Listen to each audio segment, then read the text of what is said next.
Dabria grew up in a small, remote village in the kingdom of Debrasia, shattered by the chaos of war and political strife. His homeland, once thriving and united, was now in ruins due to greed, betrayal, and external threats. Adults around him reminisced about a lost golden age, but for Dabria, these tales felt like nothing more than ghostly echoes of a past he'd never know. His reality is one of survival, not dreams. Dabria's father was a hardened man who valued practicality over compassion. He taught Dabria that kindness is weakness and that only the strong endure. Though distant and cold, his father's influence left a lasting impression. Dabria's mother, in contrast, was a figure of quiet resilience and warmth. She taught him about the power of hope and community, even in the bleakest times. Her compassion became a source of conflict for Dabria as he grew older, caught between her ideals and his father's ruthless pragmatism. Tragedy struck when their village was raided by soldiers, rebels, and marauders. Dabria watched in helpless fury as his mother sacrificed herself to protect others. His father survived but did little to shield his family, leaving Dabria with feelings of betrayal and anger. This event planted a seed deep within Dabria. "No one will ever control me, and no one I care about will be left vulnerable again," he told himself. Despite the loss and chaos surrounding him, young Dabria displayed natural leadership qualities. He took charge of the other children in the village, organizing small acts of resistance or ensuring their safety during raids. His ability to inspire loyalty began to take shape, but so did his belief that order can only be maintained through control. As he came of age, Dabria caught the eye of a powerful mentor, Eryon, a political manipulator who saw potential in Dabria's raw intelligence, ambition, and a hunger for control born from trauma. He took Dabria under his wing, not out of altruism, but because he saw him as a useful instrument for his own goals. At first, Dabria viewed Eryon as a savior and a figure to emulate. Eryon provided Dabria with something he had longed for: guidance, recognition, and a framework through which to channel his rage and ambition. This created a bond of trust, though one-sided. While Dabria admired Eryon, Eryon remained detached, using Dabria as a tool to extend his influence. Eryon taught Dabria the importance of strategy, propaganda, and ruthlessness. Rather than shielding him from the world's harshness, Eryon thrust him into it, using challenges and moral dilemmas as teaching tools. Dabria learned that compassion is not only unnecessary but dangerous. As Dabria grew stronger and more capable, the balance of power between them shifted. Eryon began to see Dabria not only as a protege, but as a potential threat. Dabria, in turn, became more aware of Eryon's manipulative nature and began to question his intentions. This tension added complexity to their relationship. The relationship reached a critical breaking point when Dabria realized that Eryon had been using him for his own gain. Eryon attempted to undermine Dabria's growing power. Feeling betrayed yet again, Dabria turned on his mentor, using the very lessons he learned from Eryon to outmaneuver and defeat him. Through propaganda, intimidation, and the gathering of allies, Dabria undermined Eryon's support base. In a dramatic confrontation, Dabria seized control, solidifying his authority in a moment of calculated dominance.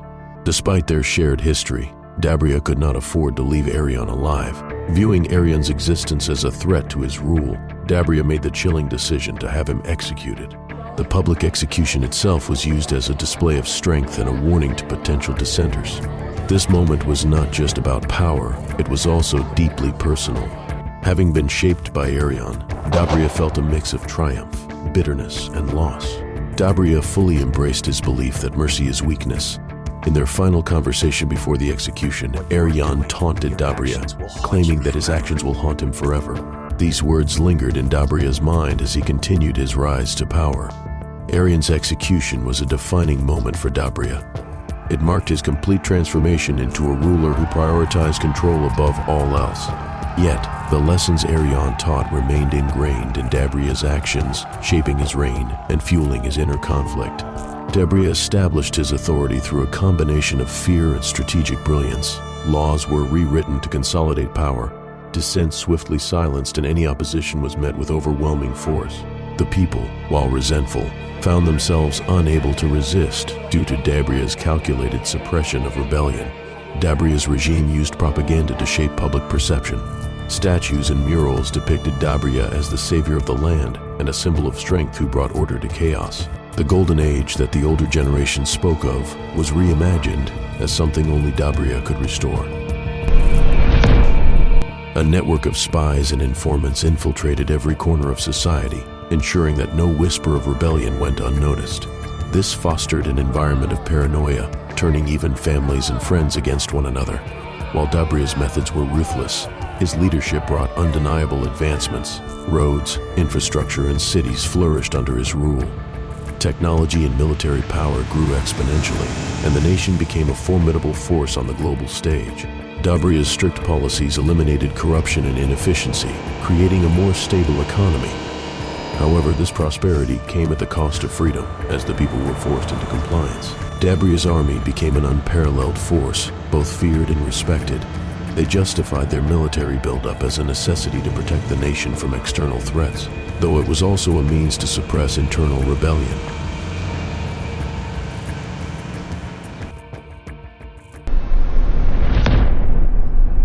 The Grand Hall was alive with a cacophony of loyal applause for the dictator who towered on stage. Then came the gift, carried by Viper, Dabria's latest right-hand man. It was a sculpted image of the dictator, gilded with gold and adorned with a raised sword symbolizing victory over those who had opposed the new regime. The dictator, basking in adulation, took the object with exaggerated grace. Cameras flashed, capturing the moment for posterity. Time seemed to slow. The gift emitted a faint click, too soft to catch, but enough to signal catastrophe. A flash of light swallowed the dais, followed by a deafening roar. The explosion tore through the hall like a storm unleashed from hell. The dictator and Viper were hurled backward, the ornate podium reduced to splinters. Chaos erupted as screams drowned out the crackling fire and the ominous groan of collapsing architecture. When the smoke cleared, Dabria emerged, or rather, what was left of him. His face, once his most potent weapon, was a grotesque map of burned flesh and a jagged wound running from temple to jaw. Blood trickled down his chin as he stood, barely, gripping on the shattered dais, turning his knuckles white. He was then rushed to the nearest medical facility. The air in the lab was sterile, the faint hum of machinery echoing off cold metallic walls.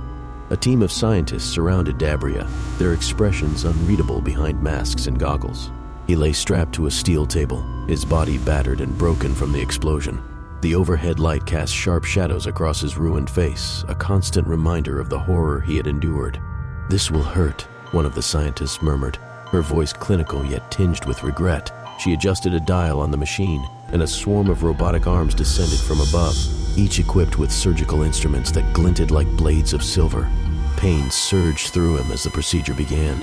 Needles and lasers danced across his skin, or what was left of it. Memories of the explosion flashed in his mind. The sound of applause, the golden statue, the click, the betrayal. He clenched his fists against the restraints, the agony pushing him to the brink of unconsciousness. But he wouldn't let go. Not yet. Hours stretched into what felt like days, and finally, the machinery fell silent. The lead scientist approached, holding a mirror in trembling hands. "See for yourself," she said, her voice barely above a whisper. He looked. The face staring back at him was not his own. It was a skeletal visage, hollow eyes set deep within an angular frame, skin stretched thin over sharp bones. The lines of his mouth were contorted into a permanent grimace, a macabre mask of death itself. He reached up to touch it, fingers brushing against the cold, unfamiliar surface.